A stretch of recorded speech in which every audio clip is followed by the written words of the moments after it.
नमस्कार दोस्तों, peak PCS के इस वीडियो में आप लोगों का स्वागत है। उम्मीद करते हैं सभी लोग बढ़िया होंगे। तो आज के वीडियो में हम लोग बात करेंगे यूपी पीसीएस मेंस श्रृंखला में जीएस पेपर 4 की। इसमें हम लोग इथिक्स की बात करेंगे और इसमें सबसे पहले हम लोग पूरा सिलेबस डिस्कस करेंगे, फिर आगे देखेंगे टॉपिक वाइज पूरा सिलेबस जो है पढ़ेंगे हम लोग। तो सबसे पहले बात करते हैं अगर सिलेबस की, तो इसमें टोटल 8 पॉइंट दिए गए हैं, है ना। 8 पॉइंट में जो है सिलेबस को डिफाइन किया गया है। तो सबसे पहले हम लोग देखते हैं सिलेबस। तो क्या है, पहला पॉइंट क्या दिया गया है कि नीति शास्त्र तथा मानवीय अंतः संबंध, है ना। पहला ये टॉपिक हो जाएगा, नीति शास्त्र और मानव, इन दोनों के मध्य संबंध। मानवीय क्रियाकलापों में नीति शास्त्र का जो सार तत्व है, इसके निर्धारक और परिणाम, नीति शास्त्र के आयाम, निजी और सार्वजनिक संबंधों में नीति शास्त्र, है ना। निजी और सार्वजनिक संबंधों में नीति शास्त्र का क्या महत्व है। फिर अगला होगा मानवीय मूल्य, महान नेताओं, सुधारकों और प्रशासकों के जीवन तथा उनके उपदेशों के से जो हमको जो क्या शिक्षा मिलती है ना। जैसे महात्मा गांधी हो गए, सुभाष चंद्र बोस हो गए, जवाहरलाल नेहरू हो गए, ये लोग। अगला है मूल्य विकसित करने में परिवार, समाज और शैक्षणिक संस्थानों की भूमिका क्या है। तो ये सारा, इतना सारा टॉपिक हम लोग देखेंगे पहले टॉपिक में। अगले पॉइंट में क्या दिया गया है सिलेबस में, अभिवृत्ति, है ना। अभिवृत्ति की बात करता है। इसमें क्या कहता है कि अंतर्वस्तु या कंटेंट, संरचना, कार्य, विचार तथा आचरण के परिप्रेक्ष्य में इसका प्रभाव एवं संबंध क्या होगा, किसका, अभिवृत्ति का। नैतिक और राजनीतिक अभिरुचि, सामाजिक प्रभाव और सहमति पैदा करना, है ना, ये हम लोग देखेंगे। फिर अगला टॉपिक, थर्ड नंबर टॉपिक क्या हो जाएगा कि सिविल सेवा के लिए अभिरुचि तथा बुनियादी मूल्य, सत्यनिष्ठा, निष्पक्षता और गैर तरफदारी, है ना, नॉन पार्टीजनशिप, वस्तुनिष्ठता, सार्वजनिक सेवा के प्रति समर्पण भाव, कमजोर वर्गों के प्रति सहानुभूति, है ना, एम्पैथी हो जाएगा, सहिष्णुता तथा करुणा। ये सारे जो हैं मानवीय मूल्य हैं, इनके बारे में पढ़ेंगे हम लोग। फिर अगला चौथा टॉपिक में क्या दिया गया है, संवेगात्मक बुद्धि, है ना, या इमोशनल इंटेलिजेंस। बात करें इसकी, तो इसकी अवधारणाएं तथा आयाम क्या हैं, प्रशासन और शासन व्यवस्था में इनकी उपयोगिता क्या है और इनका हम प्रयोग किस प्रकार कर सकते हैं। ठीक है। अगला टॉपिक हो जाएगा हमारा 5 नंबर।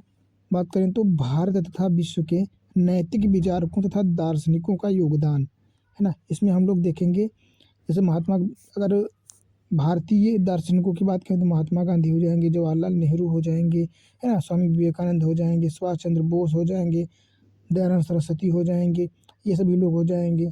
और अगर बात करें पश्चिम की तरफ, है ना, पश्चिम में जैसे कांट हो जाएंगे, हीगल हो जाएंगे, है ना, जर्मी बेंथम हो जाएंगे, जीएस मिल हो जाएंगे, अरस्तु हो जाएंगे, प्लेटो, सुकरात, इन सभी को हम लोग देखेंगे, इन सभी विचारकों को देखेंगे, इनके विचार देखेंगे, है ना, इनकी विचारधारा क्या कहते हैं, इनके क्या मूल्य हैं, ये सारी चीज़ें देखेंगे।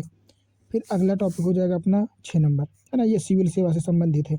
इसमें क्या बताया गया है कि लोक प्रशासनों में लोक सेवा या सिविल सेवा मूल्य तथा नीति शास्त्र क्या है, स्थिति तथा समस्याएं, सरकारी तथा निजी संस्थानों में नैतिक सरोकार तथा दुविधाएं, है ना, नैतिक मार्गदर्शन के स्रोत के रूप में विधि, नियम, नियमन तथा अंतरात्मा, जवाबदेही तथा नैतिक शासन व्यवस्था में नैतिक मूल्यों का सुदृढ़ीकरण, अंतर्राष्ट्रीय संबंधों तथा निधि व्यवस्था, फंडिंग में नैतिक मुद्दे क्या होते हैं, कारपोरेट शासन व्यवस्था क्या होता है ना, CSR।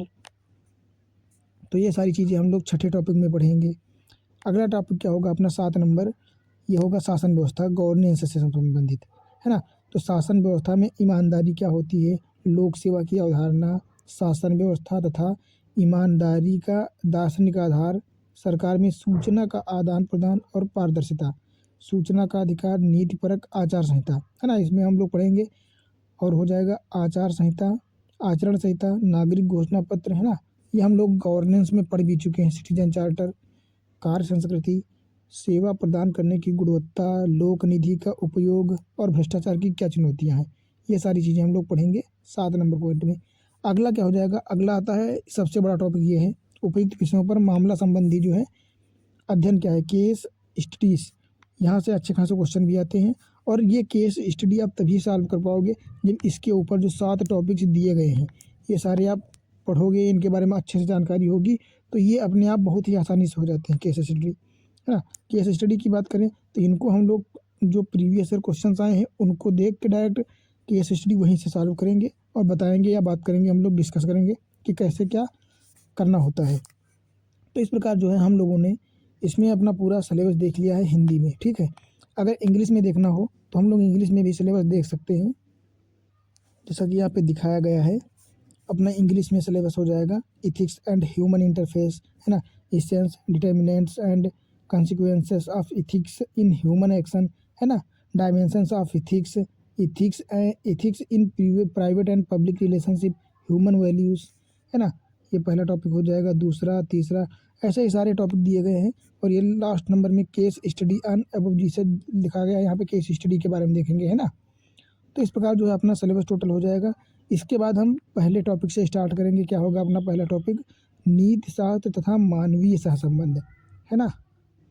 और यहाँ से लेके हम लोग स्टार्ट करेंगे, फिर अपने शॉर्ट नोट्स के माध्यम से पढ़ेंगे, जो कि एकदम बढ़िया पढ़ेंगे। आप लोगों को इसके लिए कुछ भी पढ़ने की आवश्यकता नहीं है, किसी भी बुक की आवश्यकता नहीं है। हालांकि इसकी बुक आप पढ़ सकते हैं, बट अगर शॉर्ट में पढ़ना है, शॉर्ट में यहाँ से नोट्स आप बना सकते हैं, है ना। ये क्विक बुक के रूप में काम करेगी मेरी नोट्स, बहुत ही जल्दी सारी चीज़ें रिवाइज हो जाएंगी, है ना। और इसमें हम लोग बिल्कुल डिटेल्ड में पढ़ेंगे, एकदम जैसे एक्चुअल में बुक से आप लोग पढ़ते हैं वैसे पढ़ेंगे। तो इसको पढ़ने के बाद आपको कोई दिक्कत नहीं होगी, इस चीज़ की गारंटी है मेरी। और पीएचडी करने की भी आपको आवश्यकता नहीं पड़ेगी, बस इतना ही पढ़ लेंगे यहाँ से, आपका काम बढ़िया तरह से हो जाएगा। अगर हम लोग बात करें कि प्रीवियस ईयर में क्वेश्चन किस प्रकार के आते हैं, है ना, उनका पैटर्न देखना चाहें तो वो भी हम लोग देख लेते हैं प्रूफ के साथ, ताकि अगर आगे हम पढ़ाएं तो आप लोगों या आगे हम लोग पढ़ेंगे साथ साथ में, तो आप लोगों को किसी प्रकार की दिक्कत नहीं होनी चाहिए, किसी प्रकार की शंका नहीं होनी चाहिए, है ना। तो हम लोग सबसे पहले देखेंगे प्रीवियस ईयर क्वेश्चन, फिर सिलेबस तो देख ही चुके हैं, फिर हम लोग पढ़ेंगे। तो देखते हैं प्रीवियस ईयर क्वेश्चन। तो जैसा कि देख सकते हैं यहाँ पे, ये 2023 का पेपर है, यूपीपीसीएस का जीएस पेपर 4 का। अगर बात करें इसमें क्वेश्चंस की, तो इसका पहला क्वेश्चन क्या दिखाया गया है कि नैतिक अंतर्दृष्टि से आप क्या समझते हैं, है ना, मोरल इंसाइट से। फिर बात करें लोक सेवकों की नैतिक परिस्थिति में यह किस प्रकार सहायक है ना। अंतर्दृष्टि की बात करता है, नैतिक अंतर्दृष्टि। तो ये सब अभी हम लोगों ने डिस्कस करा है सिलेबस में, अभी इसको अब हम लोग पढ़ेंगे टॉपिक वाइज, तो उसमें देखेंगे कैसे क्या करते हैं।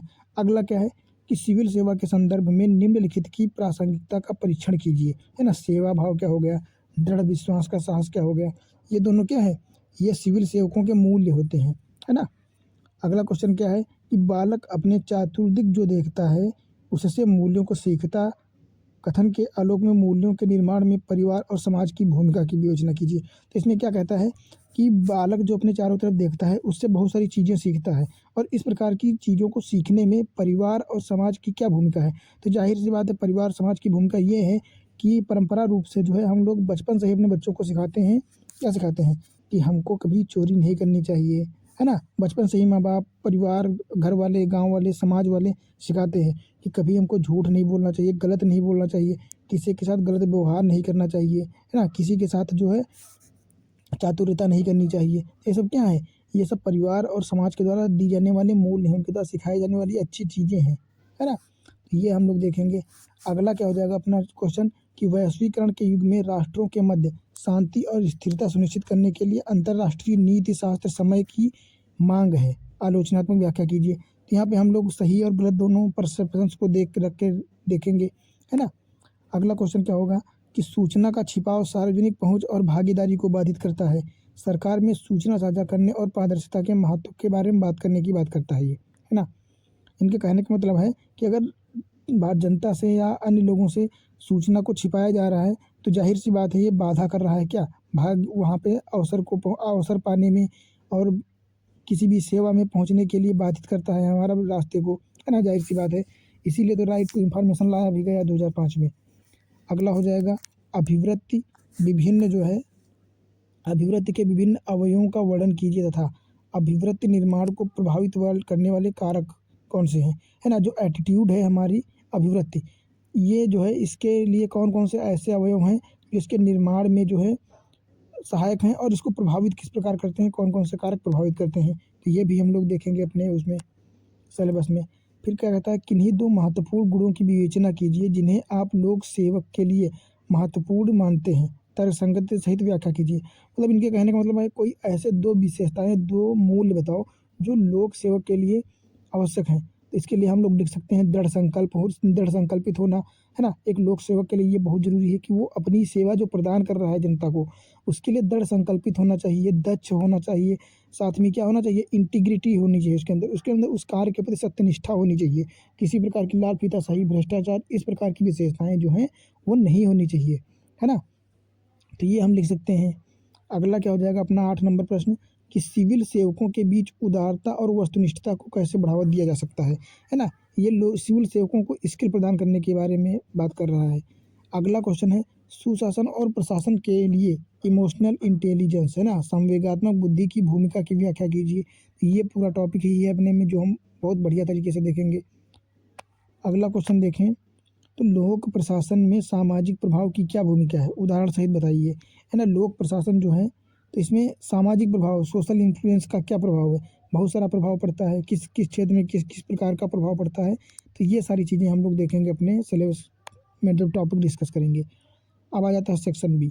इसमें कौन से क्वेश्चन है? बात करें इसमें पहला 11 नंबर क्वेश्चन क्या हो जाएगा? नैतिक शासन व्यवस्था से आप क्या समझते हैं? उदाहरण सहित स्पष्ट कीजिए, है ना? तो कौन सा शासन होता है जिसको हम लोग नैतिक कहते हैं और कौन सा ऐसा शासन होता है जो अनैतिक होता है, इसके बारे में बात करनी है। फिर क्या है अगला प्रश्न क्या है कि सार्वजनिक नीतियों को बनाते समय एक सिविल सेवक को केवल जनता की भलाई पर ध्यान देना चाहिए और उन नीतियों को लागू करते समय उसमें संभावित अनअपेक्षित परिणामों का अनुमान लगाने की दूरदर्शिता भी होनी चाहिए। इस कथन से सहमत हैं, है ना? अगर आप इस कथन से सहमत हैं, अपने उत्तर के लिए युक्ति और तथा प्रमाण दीजिए, है ना? उदाहरण दीजिए और उसको प्रूफ कीजिए कि कैसे आप ये चीज़ें जो है मैनेज करेंगे। अगला क्वेश्चन क्या है कि क्या भगवद गीता लोक सेवकों की नैतिक मार्गदर्शिका हो सकती है ना? यहाँ पे आपको अपने सब्जेक्टिव क्वेश्चन का आंसर देना है अपने हिसाब से। फिर क्या कहता है अगला क्वेश्चन, नीति शास्त्र में मानव कर्म से क्या तात्पर्य है ना? अगला क्या है, मानव कर्म नैतिकता के निर्धारक और परिणाम की विवेचना कीजिए। फिर एक दिया है केस स्टडी, है ना? एक राजीव एक आदर्शवादी है, उसका विश्वास है कि मानवता की सेवा ईश्वर की सेवा है। तो ये एक केस स्टडी है, इसको भी हम लोग देखेंगे आराम से। अगला क्वेश्चन क्या हो जाएगा 16 नंबर, लोक जीवन के मुख्य सिद्धांत क्या है ना? पब्लिक लाइफ में कौन कौन से जो मुख्य मूल्य हैं, सिद्धांत हैं, उपयुक्त उदाहरण के साथ समझाइए। तो इसमें हो सकता है एक तो ऑनेस्टी हो सकता है, ईमानदारी हो सकता है, इंटीग्रिटी हो सकता है, कंपैशन हो सकता है ना? और हो सकता है क्या, एम्पैथी हो सकता है, सिंपैथी हो सकता है ना? ये सारे मूल्य हो सकते हैं। तो इनमें से ही जो आपको सही हो लगेंगे वो आप अपने हिसाब से लिख सकते हो। अगला क्या दिया गया है कि वर्तमान समय में सोशल मीडिया का उपयोग जनता की राय को सकारात्मक या नकारात्मक तरीके से प्रभावित करने के लिए किया जाता है। एक लोक सेवक होने के नाते आप इस मुद्दे का समाधान कैसे करेंगे, है ना? तो जैसा कि आप लोग देखते भी होंगे, अभी हाल ही में एक्ट्रेस जो है रश्मिका मंदाना, उनका एक गलत वीडियो जो है वायरल हो रहा था डीप फेक के थ्रू बना करके, और बीच में अमिताभ बच्चन का भी जो था एक, वो भी। तो क्या था, ये सोशल मीडिया में एआई का यूज करके जो है किसी भी पर्टिकुलर पर्सन या किसी भी ग्रुप के प्रति, किसी भी पार्टी के प्रति जो है सकारात्मक और नकारात्मक जिस प्रकार से चाहे उस प्रकार से उसकी छवि को पेश किया जा सकता है। इससे क्या है, जनता में एक धारणा बन जाती है कि ये आदमी गलत है, ये व्यक्ति गलत है, ये पार्टी सही नहीं है ना? तो इस प्रकार जो है इसको मिस यूज किया जा सकता है सोशल मीडिया से। अगला क्वेश्चन हो जाएगा 18 नंबर कि ज्ञान के अभाव में सत्यनिष्ठा एवं कमजोर एवं बेकार है, लेकिन सत्यनिष्ठा के अभाव में ज्ञान खतरनाक एवं भयानक है। इस कथन से आप क्या समझते हैं? तो इनके कहने का मतलब ये है कि आपको अगर किसी भी चीज़ के बारे में जानकारी नहीं है ना? किसी चीज़ की जानकारी अगर कम है तो उसके चलते आपकी सत्यनिष्ठा जो है वो कमज़ोर या थोड़ी-सी ख़राब हो सकती है। पर अगर आपके अंदर सत्यनिष्ठा नहीं है, मान लीजिए कि आप सत्यनिष्ठ हैं, एक ईमानदार आदमी है, ठीक है? पर आपके पास बहुत सारी जानकारी नहीं है, बहुत सारी चीज़ों के बाद के बारे में जानकारी नहीं, तो आप एक अच्छे पद पर नहीं पहुँच सकते हो, है ना? एक अच्छी चीज़ नहीं कर सकते हो, पर समाज में आपकी वजह से कोई नुकसान नहीं होगा, ये इतना बना रहेगा। पर अगर मान लो आपके अंदर सत्यनिष्ठा या ईमानदारी का गुण नहीं है, पर एक आईएएस या आईपीएस अधिकारी हो आप, ठीक है? और आपके अंदर क्या है, सत्यनिष्ठता नहीं है, ईमानदारी नहीं है, तो आप पूरा समाज बेच खाओगे, ऐसा हो जाता है। बहुत सारे आईएएस अधिकारी हैं, अभी हाल ही में एक आईएएस अधिकारी थे, उनके घर में इतनी संपत्ति थी जितने एक एमएलए, एमपी के पास भी नहीं होती है ना। तो क्या है, ये उनके अंदर सत्यनिष्ठा नहीं थी, बाकी ज्ञान तो बहुत सारा था, तभी तो आईएएस अधिकारी बने। तो यही होता है कि अगर आपके अंदर सत्यनिष्ठा नहीं है, ईमानदारी नहीं है, तो आप पता नहीं कितना खतरनाक इंसान बन सकते हो, है ना। समाज के लिए भी कितना खतरनाक हो सकते हो, पूरे देश के लिए खतरनाक हो सकते हो। तो उसके बारे में ये बात कही गई है। अगला क्वेश्चन है, लोक सेवक के द्वारा कर्तव्य निर्वहन न करना एक प्रकार का भ्रष्टाचार है। जाहिर सी बात है, आपको उसी काम के लिए अगर चुना गया है, तो आप वही काम नहीं कर पा रहे हो, फिर आपके होने ना होने से क्या ही मतलब है। तो इसके बारे में यहाँ पे बात की गई है। अगला क्वेश्चन हो जाएगा, उन रणनीतियों का वर्णन करें जो सिविल सेवक परिवर्तन के प्रति प्रतिरोध को दूर करने के लिए न्याय नियोजित कर सकते हैं और नई नीतियों तथा पहलों का समर्थन करने के लिए हितधारकों को प्रभावी ढंग से राजी कर सकते हैं। इसमें आपकी जो है उस पावर को देखेंगे कि आप किस प्रकार निर्णय लेते हैं और निर्णय में लोगों को कैसे समावेशित करते हैं और उनको किस प्रकार जो है प्रभावी ढंग से किस प्रकार से उनको मैनेज करते हैं, है ना। किस प्रकार उनको किसी चीज़ को मानने के लिए बाध्य कर पाते हो, इसके बारे में बात करता है। फिर हम देखेंगे अगले साल का क्वेश्चन। तो इसमें देखते हैं कौन कौन से क्वेश्चन जो 2022 में पूछे गए हैं जीएस पेपर 4 में। तो यहाँ भी देख सकते हैं आप, ये बहुत बड़े बड़े क्वेश्चन हैं, तो इनको क्या है डिस्कस करें, समझ लेंगे हम लोग। छोटे वाले में देख लेते हैं। तो यहाँ पे दार्शनिकों की बात की गई है, जैसे आपको क्या करने का अधिकार है और आपको क्या करने का अधिकार नहीं है, या आपको क्या करना उचित है, के बीच में अंतर को जानना नैतिकता है। ये शब्द किसका है, ये पीटर स्टीवर्स का जो है, स्टीवर्ट का शब्द है, पर आपको इसकी व्याख्या करनी है ना। अगला क्या हो जाएगा, अगर किसी देश को भ्रष्टाचार मुक्त होना है और खूबसूरत दिमागों का एक देश बनाना है, तो मैं दृढ़ता से मानता हूँ कि 3 प्रमुख सामाजिक सदस्य हैं जो बदलाव ला सकते हैं, पिता, माता और शिक्षक। ये यूपीएससी का क्वेश्चन रिपीटेड है, कहाँ का, यूपीएससी का। तो ये भी इसमें क्या कहा गया है कि माता पिता और शिक्षक जो हैं, ये पूरे जीवन में बदलाव ला सकते हैं और उस जीवन से आप समाज को बेहतर बना सकते हो, पूरे देश को बेहतर बना सकते हो। तो इसके बारे में व्याख्या करनी है ना। इसी प्रकार क्या है कि आपकी सफलता का आकलन इस बात से हो कि इसे पाने के लिए आपको क्या छोड़ना पड़ा। ये किसने दिया है, दलाई लामा, तिब्बती लेखक दलाई लामा, है ना, तिब्बती दार्शनिक। तो इसके बारे में आपको लिखना है। तो इसी प्रकार लिखना है। अगला क्वेश्चन हो जाएगा अपना, सुशासन से आप क्या समझते हैं, गुड गवर्नेंस, जो कि हम लोगों ने गवर्नेंस में भी पढ़ा है। राज्य द्वारा ई शासन के मामले में उठाई गई हालिया पहलों ने लाभार्थियों को कहाँ तक सहायता पहुँचाई है ना। ई गवर्नेंस ने जो है शासन समाज में किस प्रकार से जो है लाभ पहुंचा है, किस प्रकार की आसानी बढ़ावा दिया है, ये चीज़ें बताई गई हैं। फिर यहाँ पे केस स्टडी दी गई है, ठीक है, ये भी एक केस स्टडी ही है। अगले की बात करें तो यहाँ पे लिखा है 30 शब्दों पर टिप्पणी लिखनी है। संवैधानिक नैतिकता क्या है, हितों का संघर्ष क्या है, सार्वजनिक जीवन में सत्यनिष्ठा, डिजिटलीकरण की चुनौतियाँ और कर्तव्यनिष्ठता, है ना। ये तो बात करें संवैधानिक नैतिकता, ये है कि संविधान में जो मूल्य लिखे गए हैं उनको बेहतर से लागू करना और किसी भी नकारात्मक मूल्य को उसमें ना शामिल करना, संवैधानिक नैतिकता हो जाती है। हितों का संघर्ष ये होता है कि कभी कभी एक ऐसी स्थिति आ जाती है इंसान के पास जिसमें सार्वजनिक हित और व्यक्तिगत हित साझा हो जाते हैं, कि उसमें उसके पास ये डिसीजन लेने में दिक्कत होने लगती है कि वो अपना पर्सनल हित को देखे या सार्वजनिक हित को देखे, है ना। फिर अगला क्या हो जाएगा, सार्वजनिक जीवन में सत्यनिष्ठा। सार्वजनिक जीवन में सत्यनिष्ठा मतलब इंटीग्रिटी, अपनी ईमानदारी को बनाए रखना, आपने जो बोला है उसको करना, है ना, करनी और कथनी में अंतर ना होना। फिर बात करें डिजिटलीकरण की चुनौतियाँ क्या हैं। डिजिटलीकरण की चुनौतियाँ ये हैं कि भारत में अभी बहुत सारे ऐसे क्षेत्र हैं जहाँ पे इंफ्रास्ट्रक्चर बेहतर नहीं है, नेटवर्किंग की प्रॉब्लम्स हैं, इंटरनेट अच्छा नहीं चल पाता है, तो डिजिटलीकरण में ये भी समस्याएं उत्पन्न हो जाती हैं। कर्तव्यनिष्ठता से तात्पर्य ये है कि आप अपने कार्य के लिए कर्तव्यनिष्ठ हो, है ना, आप अपने कार्य को पूरी दक्षता के साथ, पूरी मेहनत और सत्यनिष्ठता, ईमानदारी के साथ कर रहे हो अगर, और उस पथ पर चल रहे हो, तो इसको कहते हैं कर्तव्यनिष्ठ हो आप, है ना। इस प्रकार आप अन्य क्वेश्चन भी देख सकते हैं। बाकी अगर अगले सालों के क्वेश्चन पेपर देखना हो तो भी आप देख सकते हो, ये दिए गए हैं यहाँ पे, है ना, आप देख सकते हो आराम से। क्योंकि सारे क्वेश्चन है या सारी सभी प्रीवियस ईयर के क्वेश्चंस तो अभी मैं डिस्कस कर नहीं सकता हूँ। बाकी अपना पूरा सिलेबस कंप्लीट करने के बाद, प्लेलिस्ट ख़त्म होने के बाद जो है हम लोग सारे क्वेश्चन आंसर राइटिंग करेंगे, तब देखेंगे, वहाँ से आप लोगों को पढ़ने में सीखने में बहुत आसानी होगी।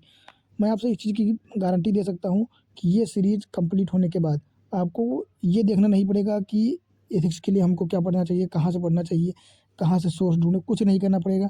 बस जितना पढ़ते जाओ यहाँ से आप, उनके नोट्स बनाते जाओ शॉर्ट में, पढ़ते पढ़ते साथ में ही नोट्स बनाते जाओ, और बस उतने से आपका काम हो जाएगा कंप्लीट।